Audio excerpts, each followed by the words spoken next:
பானிபூரி எல்லாரும் கேள்விப்பட்ட சொல். சிறியோர் முதல் பெரியோர் வரை விரும்பி சாப்பிடும் உணவு பானிபூரி, பேல்பூரி, ரசப்பூரி என்று சொல்லிகிட்டே போகலாம்.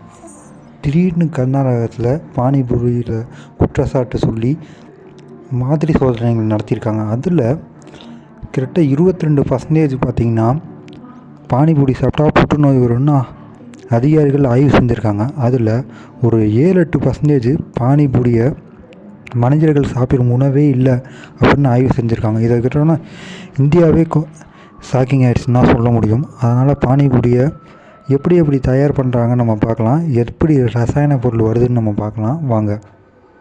பானிபூரி பார்த்திங்கன்னா வடநாட்டுக்காரவங்க இந்த மாவில் தயாரித்து பானிபூரியை அப்படியே உடச்சி அந்த உருளைக்கிழங்கு அந்த மசாலா தான் ஆட் பண்ணி அப்படியே கலந்து கொஞ்சம் கொடுத்து ரசத்தை ஊற்றி அந்த வெங்காயத்தெல்லாம் போட்டு சாப்பிட்றப்ப அப்படியே சொர்க்கத்தில் போகிற மாதிரியே இருக்கும். ஆனால் இப்போ அதை சாப்பிட்டீங்கன்னா நீங்கள் நரகத்துக்கு போவீங்க.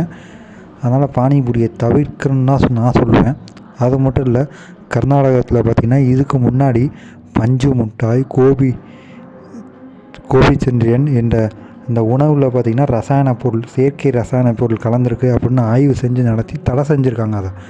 அது மூலமாக தான் தமிழ்நாட்டில் பஞ்சு மிட்டாயவே அந்த இது மூலமாக தடை செஞ்சாங்க. இப்போ இதை கேள்விப்பட்ட நம்ம தமிழகம் உணவுத்துறை அதிகாரிகள் நம்ம பானிபூரியில் மாதிரி ஆய்வுகள் சோதனை நடத்துவதாக சொல்லிகிட்ருக்காங்க.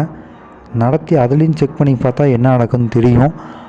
அதில் பார்த்திங்கன்னா ரசாயன பொருட்கள் ரொம்ப கலந்துருக்கு, வேதியியல் பொருட்கள் கலந்துருக்கு அப்படின்னு சொல்லிகிட்ருக்காங்க.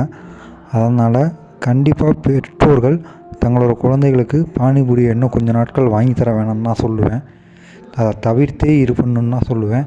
ஏன்னா நம்ம குழந்தைகள்னால தான் நமக்கு முக்கியம், அவங்களோட ஆசையோட. அதனால் தயவு செஞ்சு பானிபூரி எல்லாரும் தவிர்த்து பண்ணுங்கள். எல்லோருக்கும் நன்றி, வணக்கம்.